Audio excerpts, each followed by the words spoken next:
कांग्रेस ने हरियाणा सरकार पर आचार संहिता का उल्लंघन करने का आरोप लगाया। हरियाणा कांग्रेस लीगल सेल के अध्यक्ष केसी भाटिया ने बताया कि सरकार हरियाणा मानव अधिकार आयोग में नियुक्ति करने के लिए बैठक बुलाई है और जबकि आदर्श आचार संहिता के चलते सरकार कोई भी नियुक्ति नहीं कर सकती, जिसकी शिकायत कांग्रेस ने निर्वाचन आयोग को कर दी है। और वहीं उन्होंने बताया कि कांग्रेस की शिकायत पर निर्वाचन आयोग ने कुरुक्षेत्र के उपायुक्त सुशील सारवान को उपायुक्त के पद पर से हटा दिया है और ऐसे में कांग्रेस किस आधार पर हरियाणा सरकार पर आदर्श आचार संहिता का उल्लंघन करने का आरोप लगा रही है। इस बारे में केसी भाटिया से खास बातचीत की हमारे एसोसिएट एडिटर अनिल कुमार ने। कांग्रेस ने हरियाणा सरकार पर आदर्श आचार संहिता का उल्लंघन करने का आरोप लगाया है। इस मेरे साथ हैं हरियाणा प्रदेश कांग्रेस लीगल सेल के अध्यक्ष केसी भाटिया। इनसे जानते हैं कि वो ये आरोप किस आधार पर लगा रहे हैं। देखिए, हमने एक कंप्लेंट करी है जिसमें हरियाणा गवर्नमेंट ने एक लेटर 3/9/24 को इशू किया है। कोड ऑफ कंडक्ट 16 अगस्त को लग गया था और जिसमें ये कहा गया है कि ह्यूमन राइट्स कमीशन का कॉन्स्टिट्यूट करने के लिए कमेटी की मीटिंग बुलाई गई है। ऐसे में जब कोड ऑफ कंडक्ट लग गया, पहले इन्होंने स्टैंड लिया था हाई कोर्ट में एक पटिशन डली है कि ये कॉन्स्टिट्यूट नहीं कर रहे हैं। हाई कोर्ट में स्टैंड लिया था लोकसभा के चुनाव से पहले कि कोड ऑफ कंडक्ट लगा हुआ इसलिए हम कॉन्स्टिट्यूट नहीं कर रहे हैं।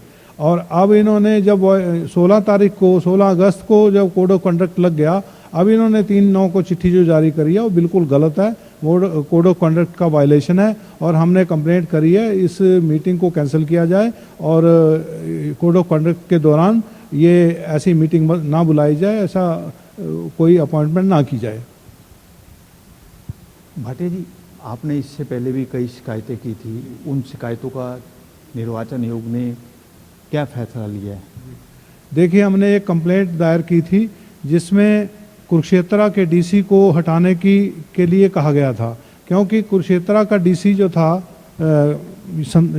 सुशील सारवान IAS, उसकी मदर संतोष सारवान मुलाना से बीजेपी की कैंडिडेट है और ऐसे में वो चुनाव को प्रभावित कर सकता है और इस पे संज्ञान लेते हुए चुनाव आयोग ने उस अधिकारी की ट्रांसफर कर दिया, उसकी जगह नया डीसी लगा दिया है। भाटिया जी, सुशील सारवान को तो कुरुक्षेत्र में डीसी लगाया था सरकार ने, लेकिन उसकी मदर तो अंबाला के मुलाना विधानसभा क्षेत्र से चुनाव लड़ रही है, तो फिर आपने ये शिकायत क्यों कर दी? देखिए, वो एक पार्टी की कैंडिडेट का, बीजेपी की कैंडिडेट का बेटा है और वो पूरे हरियाणा के अंदर इन्फ्लुएंस कर सकता है। कुरुक्षेत्र से की कॉन्स्टिट्यूट उसमें जिला में लाडवा से नायब सैनी भी लड़ रहे हैं, दूसरे बीजेपी के कैंडिडेट लड़ रहे हैं और वो आसपास के एरिया में प्रभाव डाल सकता था, इसलिए उसका संज्ञान लेते हुए चुनाव आयोग ने हमारी कंप्लेंट के ऊपर उसको ट्रांसफर कर दिया है। ये थे मेरे साथ हरियाणा कांग्रेस लीगल सेल के अध्यक्ष केसी भाटिया। इन्होंने बताया कि हरियाणा सरकार आदर्श आचार संहिता का उल्लंघन कर रही है और इसकी शिकायत कांग्रेस ने निर्वाचन आयोग को कर दी है। Anil Kumar, total news, Chandigarh.